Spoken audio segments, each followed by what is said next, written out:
Are you ready? Let's get it on. And we're back. We are live. It's Wrestling Observer Live, and it's Jim Valley live again. And we're back, and we're here 7 days a week, Monday through Friday, 3 p.m. Eastern, noon Pacific. Sundays, 6 p.m. Eastern, 3 Pacific. And Saturdays, 1 p.m. Eastern, 10 a.m. Pacific. You can dial in at 1-800-878-PLAY. 1-800-878-7529. Jim Valley, the effing king of recovery, back again because of the fans. Hey, I'll tell you what, this show today is going to be more jarring than Tanahashi without teeth. And we always thought it was his hair that made him attractive. Turns out it was his front teeth. Who knew? I don't know about you, but I'm ready for a good time. Hey, has nobody heard of Chappaquiddick? Did anyone? Anybody? 1969, year I was born. MJF is Ted Kennedy. In case you have to explain everything, look it up, kids. It was the political scandal for decades and kept Ted Kennedy out of the White House. I'm pretty sure that's what the whole thing was about. Big news. Jay White has left Japan. Today in Osaka, Jay White lost to Hikuleo. Finish came when they did a 2-sweet. Then a big choke slam from Hikuleo and 1, 2, 3. Jay White is leaving Japan. And on the way out of the arena, White gave a fist bump to Tanahashi, who was on commentary. What does this mean? I don't know. Jay's wrestled for AEW. There's been word he has interest in WWE, but honestly, it's perfect timing. AEW needs a new top star. WWE always needs a fresh face to debut at WrestleMania. You know, with Jonah leaving, you do have to wonder, is something going on with New Japan? But we've got a lot of unanswered questions. We'll talk about those and much more coming up. Jim Valley, Wrestling Observer Live. And you're clear. Okay, so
Observer Live on the Sports Byline Broadcasting Network. It's Jim Valley. It is Wrestling Observer Live. Now, normally, oh goodness, I was going to do a sponsor right here, but we have breaking news just handed to me on the tail of the object just shot down over Alaska. And the balloon last week from China. The Biden administration has shut down the WWF Karate Fighters blimp over Todd Pettengill's house in Poughkeepsie, New York. It's a strange turn of events as people have pretty much ignored it. It's been flowing freely since 1994, and nobody really paid any attention of it till now. So apparently after 30 years, there is concern about the political affiliations of the Red Ninja, the Samurai Ninja, Dragon Kick, and Tiger Ninja. Newsmax is saying that this is retaliation for Linda McMahon working with the Trump administration. But sources from Milton Bradley say they shot it down with a puck from a Crossfire game. We'll be monitoring the situation live here at the IcoPro newsroom. So, breaking news there. That's why it's important to always listen to this show. Okada versus Tanahashi set for Battle in the Valley. And let me tell you what, if you bought tickets for that show early, you turned out to be a very smart person, because that show is now stacked considering the size of the venue. Tanahashi, as I mentioned, was doing commentary for the Okada match. And after the match, Tanahashi came out and challenged Okada. Should mention Okada versus Shingo Takagi was great. I saw that match. That's the only thing I got to wake up in time to see. It was everything you would expect those two to have with the match. I haven't seen the rest of the show yet. Other thing of note, Minoru Suzuki, Desperado, and Ren Narita defeated the Bullet Club's House of Torture, Evil, Takahashi, and Sho to win the never open weight 6-man tag team titles. Suzuki, Desperado, and Narita are now a faction called Strong Style. The other thing from the show, Leo Rush is next in line to challenge for the IWGP Junior title, issuing a challenge to Hiromu Takahashi in a video message played during the New Beginning show. The date for the title match is yet to be announced. SmackDown, just kind of a show, kind of a show building drama, nothing really unfolded, just kind of peeling some layers. SmackDown opened, Paul Heyman already in the ring. He's cutting an interview with Sammy, shows up. Zayn promised to beat Reigns for the titles in 8 days in Montreal.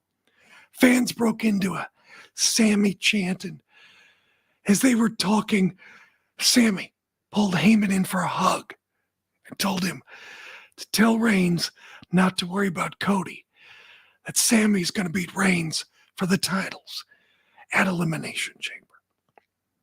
Drew McIntyre and Sheamus defeated Hit Row. Now this is going to sound like a rib, but it's not.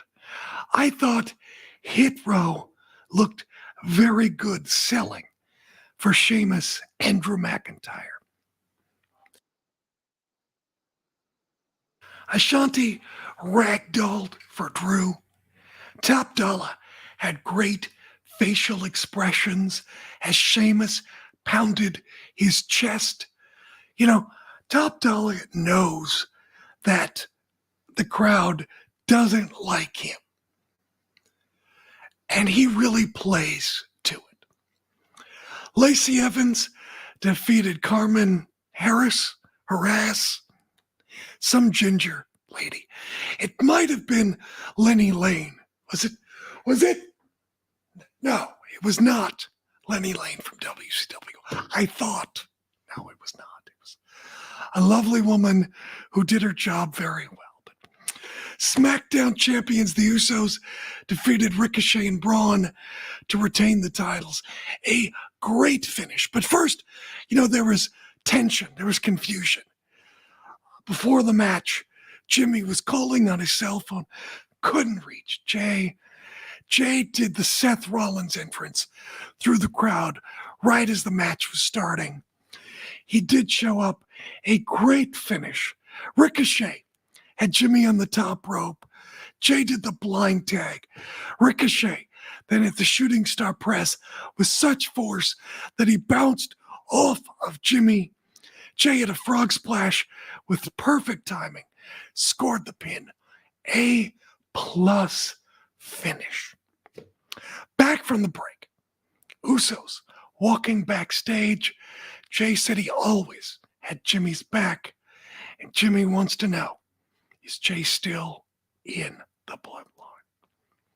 Jay's not sure. Walked off. Paul Heyman showed up. Jimmy claimed that Jay didn't say anything about the bloodline, and Heyman seemed skeptical. Natalya came out, mocked Shayna Baszler for being a Ronda Rousey knockoff. Shayna confronts Natalya. Ronda comes out. No shock. They both gang up on Natalya. Shotzi tried to make the save. Seriously, how many times do Ronda and Natalya need to wrestle each other? I get it. They're friends in real life. They like it. They like to be in the ring together, but how many times? It's WrestleMania 39, and these guys have worked together like 47 times, it seems like. Jey Uso walking in between the WWE semi-trailers. Zayn sneaks out between one of them. Thanked Jay for walking out of the Rumble. He says he doesn't know how, but he's going to beat Reigns. And he knows Jay wants to see Reigns lose the titles. Sammy then said to Jay, sticks out his fist and said, I acknowledge you. Zayn kind of recoiled, but he put out his fist, then told him to leave. They did do the fist bump to a big pump. Raquel Rodriguez defeated Sonya Deville and Chelsea Green. Chelsea Green was doing her Karen thing that she does. Madcap Moss did this bizarre interview. I thought it was bizarre. Admitted things haven't been going his way. He told him that he looks good. When you look good, you feel good. He almost sounded like the model, Rick Martel. He credited Emma with looking so good. This was not a babyface promo. I'll get to that in a second. Michael Cole interviewed Charlotte Flair. Speaking of not being a babyface, is Charlotte a babyface? I don't know.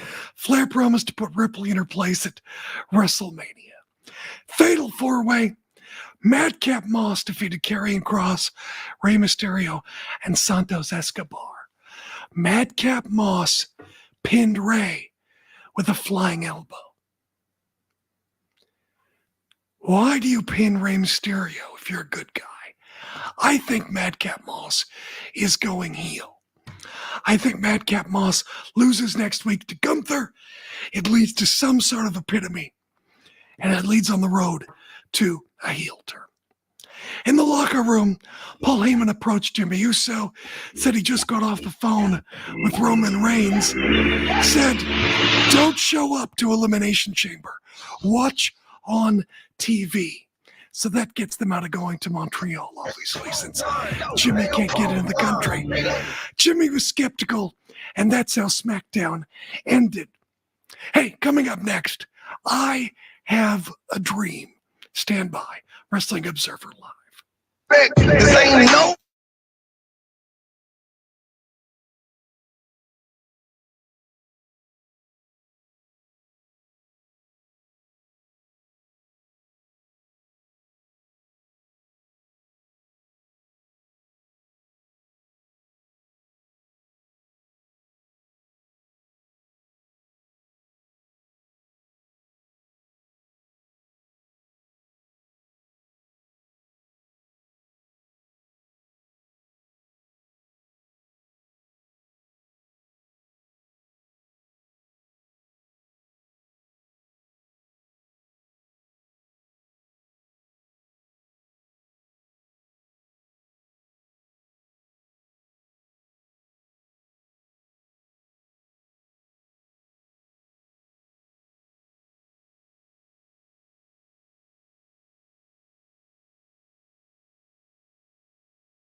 You are listening to Wrestling Observer Live on the Sports Byline Broadcasting Network.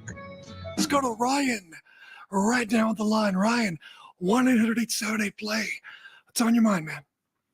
I have a question about the WWE Hall of Fame with Triple H maybe being charged of this. I don't know if being head of creative means he's also in charge of the Hall of Fame, but heard rumors that Batista and Midnight Express might go in this year. Do you think has like a better chance of going in with Triple H being in charge, and who doesn't you think might be like a long shot now that he's possibly in charge of that department? It's a great question, Ryan. I appreciate it. I'll get into this in a little bit. This kind of ties in to my next topic, but I think Batista makes sense. WrestleMania's in Hollywood. Batista's a big star. That would make perfect sense. WrestleMania is in Hollywood this year. And I think the location is going to play a big factor in who goes in. I don't know about the rumor about the Midnight Express. Maybe it's true, maybe it's not. I don't know where it came from. I've seen the photoshops that everybody's put together of Midnight Express, Batista, Cyndi Lauper, Great Muda, and a few other people. I forget whom. I forget. Anyway, I don't know how valid those are, or if those are just fan wishes. But I will say this: unless there's some thing that I don't know that the Midnight Express is feasible, if Jim Cornette has hinted at something, or something to that effect, or Triple H has hinted to that, I see is going in Hollywood as a big reward, because WWE, it's the entertainment capital of the world. Movie studios, TV studios, executives, suitors to buy WWE, swimming pools, movie stars, cement ponds, Beverly Hillbillies. Anyway, I think that I would be very surprised if they put the Midnight Express in the Hollywood era. Because one, the Midnight Express weren't WWE. Two, Midnight Express and Jim Cornette aren't always on the best terms with WWE. Three, how camera ready are Dennis Condrey and even, God rest his soul, Bobby Eaton? Stan Lane's a good-looking guy. They want pretty people. They're going to want pretty faces. They're going to want their people who are going to look good and dress up nice and say the right things and do the right things for WWE in that position. So that's why I question whether or not the Midnight Express is real or if it's fan fiction. Now, I could be 100% wrong, and don't misunderstand me. I would love to see them in. I'm not body shaming them. I'm not doing anything. I'm just saying the way WWE thinks, they're going to give it to someone who is loyal, someone who looks good, someone who's a WWE success story, who didn't pass away because of lifestyle choices or something like that. Now, I can't think of the correct people off the top of my head. I'd have to give more thought to that. But do you understand the path of what I'm saying?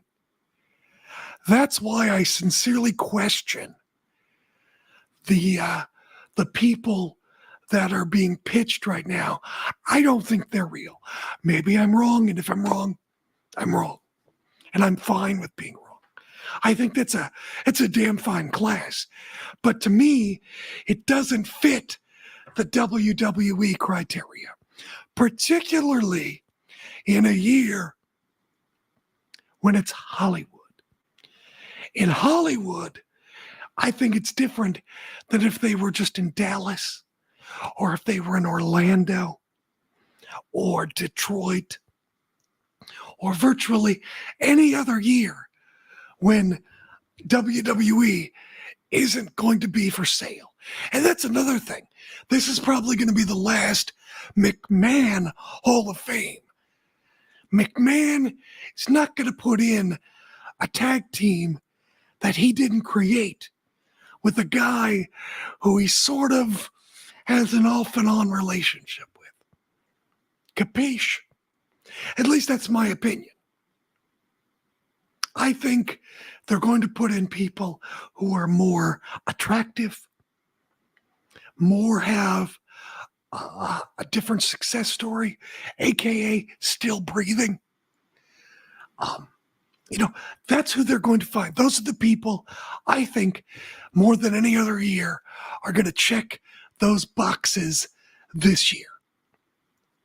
I can't think of off the top of my head who fits those boxes, but that just generally speaking is what I think. What do you think? You can tweet me, Jim Valley, at 1-800-878-PLAY, 1-800-878-7529, or you can dial it up and give me a call, 1-800-878-PLAY, 1-800-878-7529. Hey, real quick, I want to touch on a couple of things. AEW Dynamite. Moxley, Claudio, Wheeler defeated Kip Sabian, the Butcher and the Blade. Fun match. Not exactly a star power, but fun match. Those three guys, Kip Sabian, Butcher, and Blade, they do yeoman's work. I don't know that they'll ever be huge draws, but I always, whenever you see those guys, they're going to get an entertaining match. Darby Allin and Sting cut a promo. Allin said he's keeping his promise, won't challenge Samoa Joe as long as he's TNT champion. He also promised to have Ortiz's back. Sting said he and Allin are going to go out in a blaze of glory. Renee Paquette is going to tease, speaking with Adam Cole on Dynamite Wednesday, teasing they're going to reveal who Cole's next opponent is going to be. Ricky Starks wants to take Chris Jericho down several notches. He's going to start with Daniel Garcia. They made it official for Rampage later in the show. Two of the Impractical Jokers came out. They made small bat jokes about Chris Jericho. The JAS showed up, attacked the two guys, put them through a table, photo powerbomb one, stuck the other to the table. It was a segment. Lexi Nair, boy, she earned her money this week. Interviewed Dustin Rhodes in an abandoned warehouse. Of course, Swerve and his goons show up, attacked him, making it official for Rampage. Ruby Soho defeated Marina Shafir. After the match, Toni Storm and Saraya came out. They called her Baby Girl, recruited her for the Ladies World Order, but Jamie Hayter and Britt Baker ran out, started brawling. They were broken up by officials. Excalibur later announced Soho and Storm versus Baker Soho versus Storm versus Baker for a Dynamite. Lexi Nair, again, tried to interview Mark Briscoe. Mark Briscoe has got a great presence. I got to say this. A lot of people said Jay was the star. Maybe he was. And maybe it was just that Jay was so great, no one noticed Mark, but Mark was fantastic. Oh my God. Mark Sterling interrupted, offered Jay his services. Briscoe politely declined. Sterling called him a stupid chicken farmer. And before Briscoe could destroy Sterling, Josh Woods stepped in to remind Briscoe he's not in Delaware anymore. So Briscoe versus Woods made official for Dynamite. But oh my God, I gotta say, Mark Briscoe came across as so likable. I don't know how far you can go with him, but fingers crossed for Mark Briscoe. Jungle Boy defeated Ryan Nemeth. Again, I like Ryan Nemeth doing yeoman's work, journeyman's work. I think he's very, very talented. Orange Cassidy defeated Lee Moriarty, defeated to retain the All-Atlantic Championship. After the match, Satnam Singh came out to distract Cassidy and Danhausen. Jeff Jarrett, Jay Lethal came out, attacked him with the Golden Globe. The Acclaim made the save to end the show. So 2 matches set for the next Rampage. The Slam Dunk, which airs 2 hours early, next Friday, before the NBA All-Star festivities. Dustin Rhodes takes on Swerve, and then, of course, Ricky Starks, Daniel Garcia. Slam Dunk starts at 7 p.m. because of NBA All-Star coverage. So, I mentioned it. You know, I dream. Even though I'm a 50-year-old guy, I have dreams. And I'm going to tell you about those dreams coming up next. Jim Valley, Wrestling Observer Live.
Broadcasting Network. It's Wrestling Observer Live. It's Jim Valley, the effing king of recovery, back because of the fans broadcasting live here around the world on my private YouTube channel, my personal YouTube channel. Be sure to like and subscribe. Find Jim Valley on YouTube. I do it live and free each and every week here from the shores of Lake Washington, or as close as I can get in my tax bracket. Here in Seattle, Washington, in the United States, the greatest country on earth, the home of the American dream. Not dusty roads, but a dream. A dream that everyone can come to this country. A dream that someday, if you work hard, if you keep your nose to the grindstone, you, any young boy or girl with a dream in their eye, can come to the WWE and main event Elimination Chamber. That's the dream, isn't it? I know. So many young boys and girls dream of main eventing Elimination Chamber. If not Elimination Chamber, then Fastlane or Speed Bump or whatever the throwaway PLA is on the road to WrestleMania traffic cone. After all, anything can happen in WWE.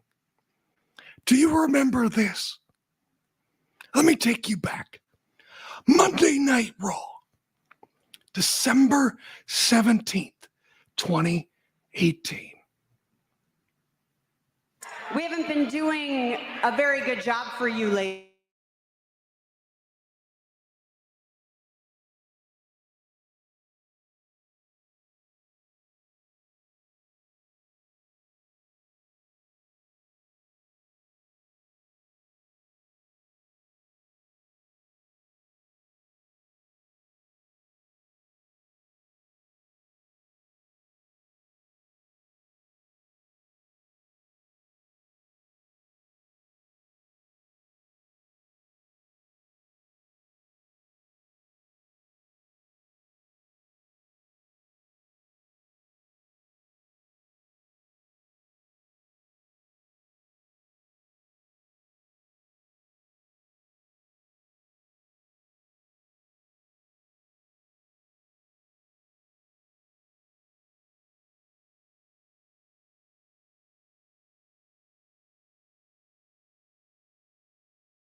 Hang on, I figured, okay, we're back. All right, hang on a second. I know what I did wrong. Here we go. Let's back this up. All right, this is Raw. This is 2018. This is Raw, December. Listen to this. Because we haven't been doing a very good job for you lately. We haven't been doing the one thing that my father has always taught us to do, and that's listen to our audience. We've let middle managers air their petty grievances. We've been suffocating our superstars, and all of that is going to change, and it starts tonight. We're off to a fresh start. The days of absentee management are over. As of now, the four of us will be taking back Monday Night Raw. And that goes for SmackDown Live as well. because the four of us are personally responsible to ensuring that all of you have the best possible experience that there is.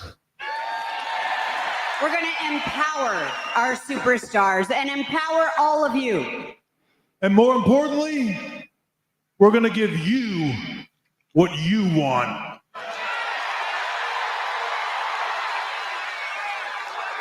Something new, something fresh.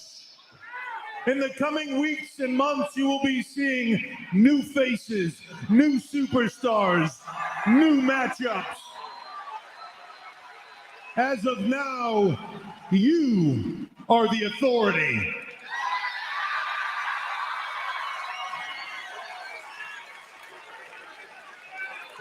And as long as we give you less of what you don't want and more of what you do, WWE will always be then, now, and forever. You remember that speech? How many times have you heard Vince or Stephanie or Shane, Triple H talk about people needing to step up and seize the brass ring?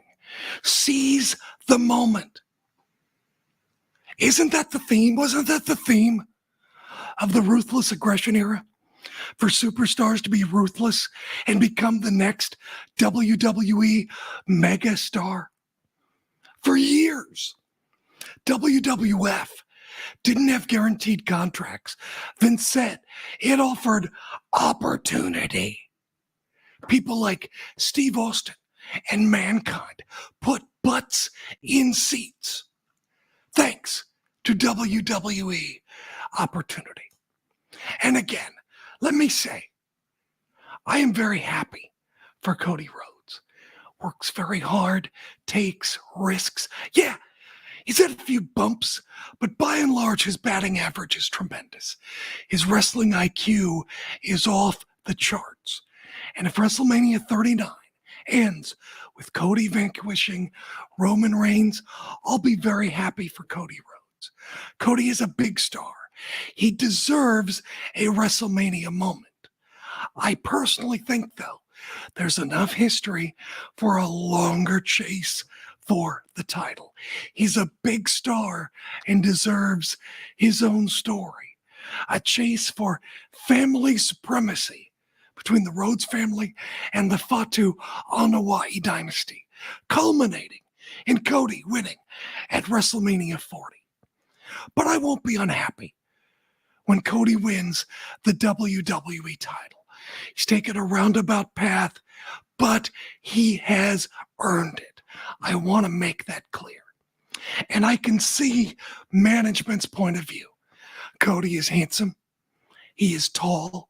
He is well-dressed, well-spoken, and it sends a message to wrestlers in other companies that they could be in a similar position if they decide to someday jump to WWE. Cody winning this year makes sense on a lot of levels. That said, today we have an unlikely hero in Sami Zayn. A year ago, he was a role player, an intercontinental champion at best.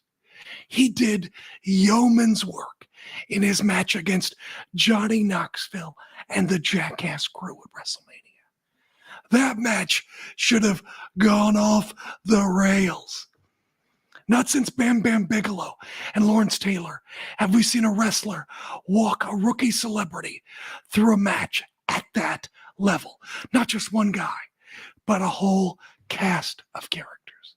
A year ago, a person could have easily guessed that that would have been the highlight of Sami's career. He was put in the bloodline as a setup guy, designed to take pinfalls and make baby faces look good.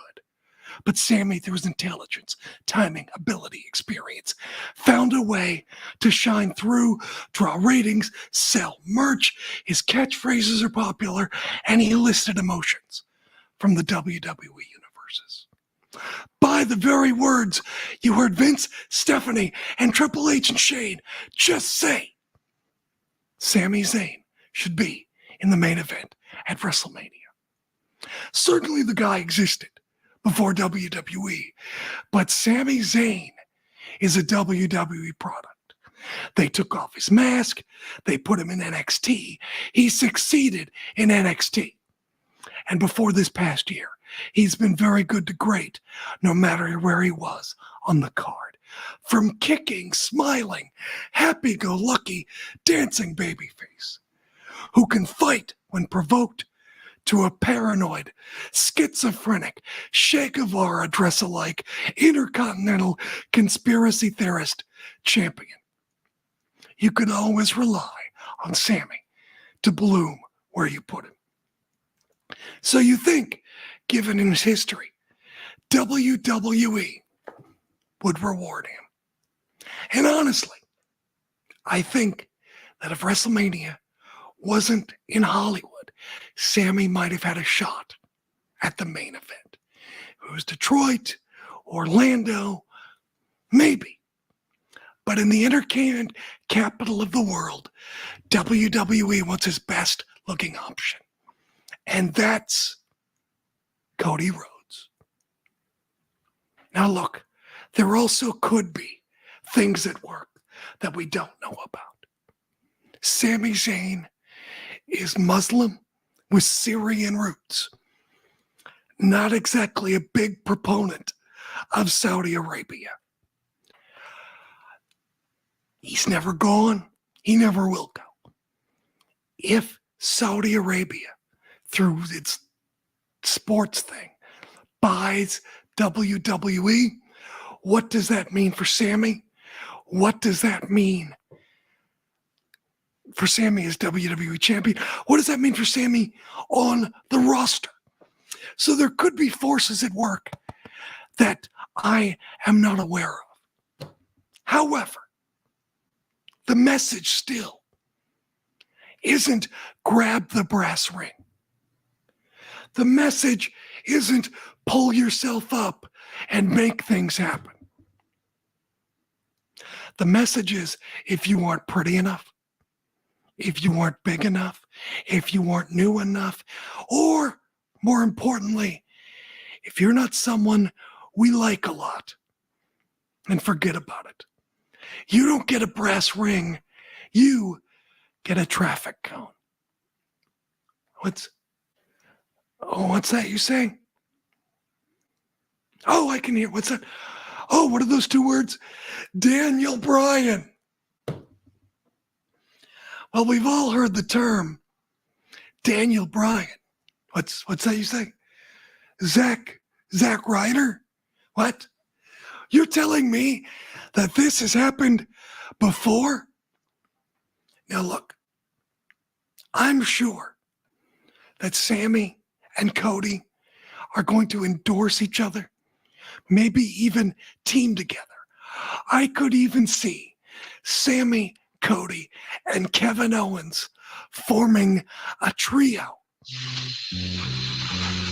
And Cody getting the championship, and Sammy and Kevin getting the tag team championship. But they'll all play nice. Things will be fine, but they won't be fair. Jim Valley, Wrestling Observer Live. You're clear.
Jim Valley, Wrestling Observer Live. You know, some people say that I'm a hero, and I'm not. I'm just a guy that's stuck in the shallow end of the gene pool, born with a rare autoimmune disease. Let me tell you about a hero. 14 years ago, a friend of mine would have been in his mid-40s, pulled his car over on the highway to help a motorist who was having car trouble. And my friend was struck and hit by a third car, and he was paralyzed from the neck down. That friend was a sonar technician on submarines in the Navy. He was a father of a son and daughter, grandfather, and the husband to one of my dearest and closest friends. And doctors and friends worked tirelessly to keep him alive and try to find some normalcy over the past years. An avid outdoorsman, he went bow hunting with a device that connected to his mouth. He loved online war games, built a community of friends. He was, in short, a great, great person. He lost his mobility. He lost his way of life. He lost everything virtually because he stopped to help someone else. No good deed, they say, goes unpunished. And that is a hero. My friend, sadly, passed away yesterday. He never got his dream to be able to walk again, but he touched so many people. I just can't imagine what it was like to do something so kind and so generous and so giving and to pay such a heavy price. Truly a hero. We will miss you, Nels Haddon. The world is a better place because of you. It's Jim Valley. We'll be back next week for Elimination Chamber, back again because of the fans.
Anything exciting? Sorry. I don't know. I don't have anything. I don't know.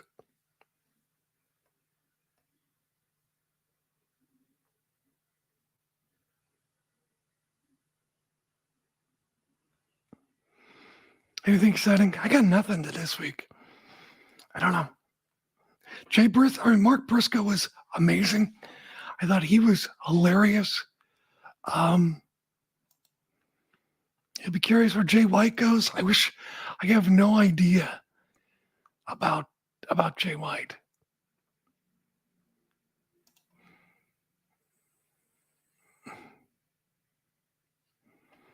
Yeah, I got nothing this week. Did you guys like my breaking news? Was my breaking news okay?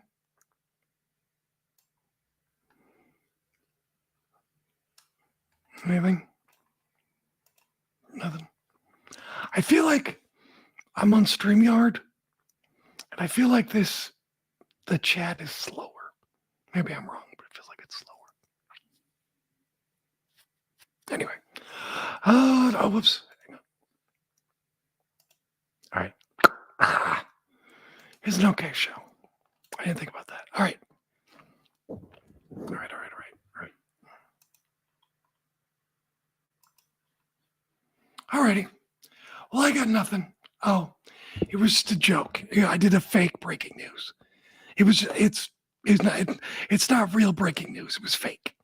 It was a fake story. I made a joke. So just go back and listen. It's not, I can't really recreate it. So but you didn't miss any news. Anyway. All right, kids, I'm going to go edit everything, get that done. But I really appreciate you guys being here. I can't thank you enough. But anyway, I love you all. And I'll talk to you later.